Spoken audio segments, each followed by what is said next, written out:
The sun was blazing over a quiet, dusty town, a place where everyone knew each other's business and strangers rarely went unnoticed.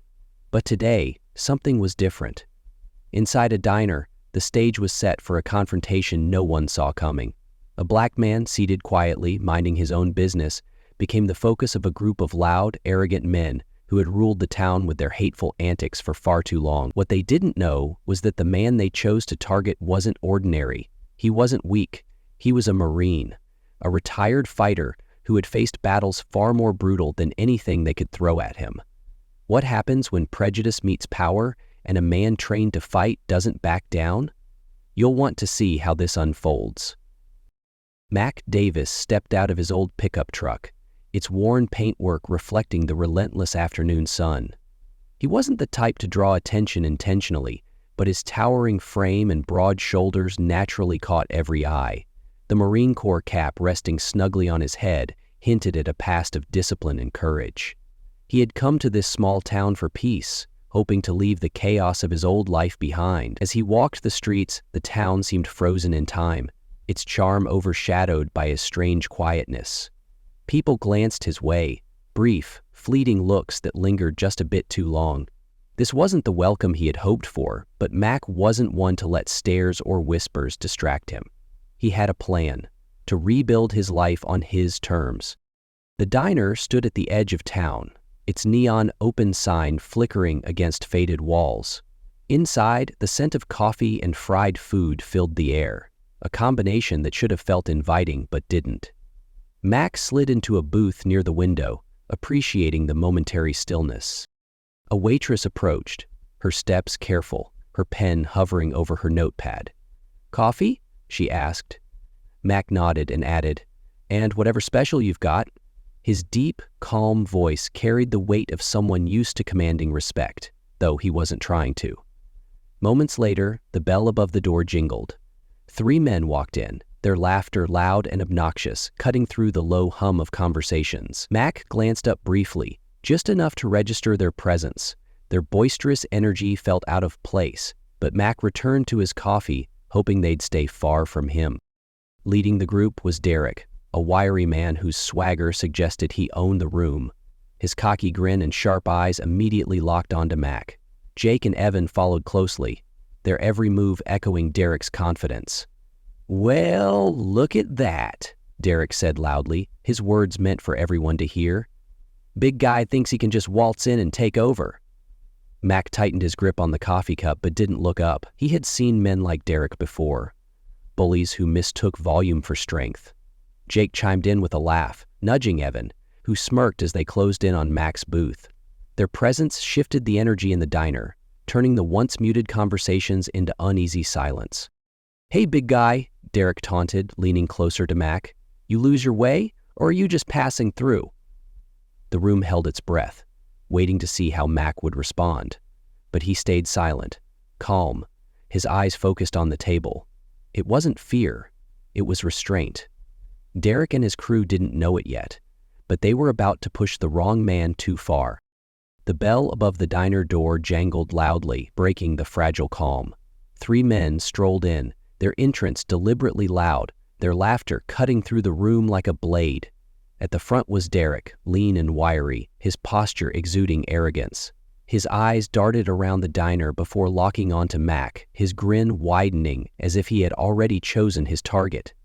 Jake and Evan followed, their movements almost synchronized, their grins mirroring Derek's. Together, they carried the kind of confidence that came from years of intimidation, their very presence commanding attention. "Well, look at this," Derek said, his voice loud enough to quiet the murmurs of conversation. He motioned toward Mack's booth with a smirk. "Big guy thinks he can just take over our spot." Mack stayed still, his gaze fixed on his coffee cup. He didn't flinch, didn't react. Derek's words hung in the air, a challenge, but Mack's silence didn't waver. Jake leaned in closer, his grin turning mean. "What's the matter? Cat get your tongue? Or are you just too busy thinking about your next meal?" Their laughter filled the room, but Mack didn't budge. His calm presence unnerved them, though they didn't show it. Derek wasn't satisfied with silence. He took a step closer, his voice sharpening. "What's the matter, big guy? You too good to talk to us?" His tone was mocking, laced with provocation. Mack remained calm, lifting his coffee cup slowly to take a sip. His lack of reaction only fueled Derek's frustration. "Maybe he's scared," Jake added with a sneer, nudging Evan, who chuckled under his breath. "Or maybe he doesn't belong here," Derek continued, his grin returning. "This ain't a place for outsiders." Mack's grip on the cup tightened slightly, but he stayed silent. Years of discipline had taught him the power of patience. He wasn't going to give them the reaction they craved. His stillness, his refusal to engage, was its own kind of strength. Derek's grin twisted into something darker. "You know," he began, his voice dripping with false friendliness. "We don't get many like you around here. Big city type, huh? Don't think you'll fit in here." Jake leaned closer, crossing his arms.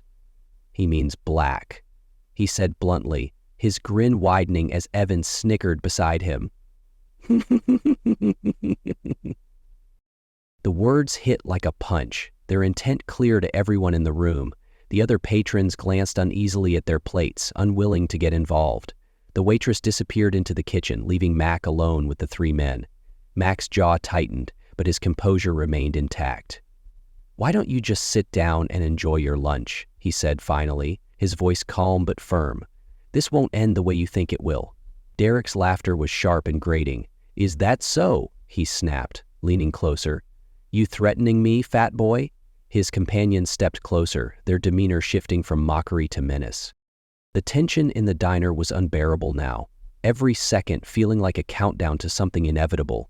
Yet Mack didn't rise. He stayed seated, his calm demeanor steady. He wasn't afraid. He was waiting. And the gang had no idea what was coming next. Mack's hand rested on the edge of the table as he finally lifted his gaze to meet Derek's. His eyes held no fear, only the steady resolve of someone who had endured far worse.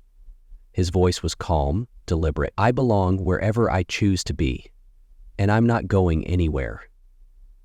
The room seemed to hold its breath. Derek's smirk faltered, just for a moment, as if caught off guard by the quiet authority in Mack's tone. But pride wouldn't let him back down. He leaned in closer, his words sharper now, laced with aggression. "Big words for someone who doesn't even fit in around here." Mack tilted his head slightly, his calm unwavering. "Fitting in isn't my concern. It's men like you who need to feel big by making others small." His words were measured but cut through the air with precision. Derek's bravado cracked briefly, but he covered it with a laugh, motioning to Jake and Evan. "You hear that? Big guy thinks he's better than us." The two men chuckled, but it was weaker this time, the cracks in their confidence beginning to show. Derek's grin twisted into a sneer as he leaned back, raising his voice for the whole diner to hear. "You probably came here looking for handouts, huh? Disability checks, food stamps. Guys like you are all the same." The room grew heavier with tension as Mack remained seated, his expression calm, his body still. He wasn't retreating, but he wasn't engaging in their chaos either. It was his quiet strength that unnerved them. "You don't know a thing about me," Mack said, his voice steady and firm. "But I know enough about men like you. You need this. You need to feel powerful in a room full of people too afraid to call you out. That's your weakness, not mine." The diner was silent now, every patron glued to the unfolding scene. Derek's confidence wavered again, his sneer faltering as Mack's words hung in the air like a challenge. He took a small step back, unsure of what to do next. Jake muttered something under his breath, trying to reignite the bravado, but it didn't stick. The gang had lost their grip on the moment. Mack hadn't moved from his seat, yet he had turned the tide entirely. As Derek stared at him, searching for a comeback that wouldn't come, Mack leaned forward slightly. His words were quiet, but they carried the weight of finality. "You've had your fun. Now it's time to leave." The bullies didn't respond. Their smirks were gone, replaced by uncertainty. They shuffled toward the door, muttering half-hearted insults that no longer carried the same bite. The tension in the diner began to dissolve as Mack turned back to his coffee, calm and composed.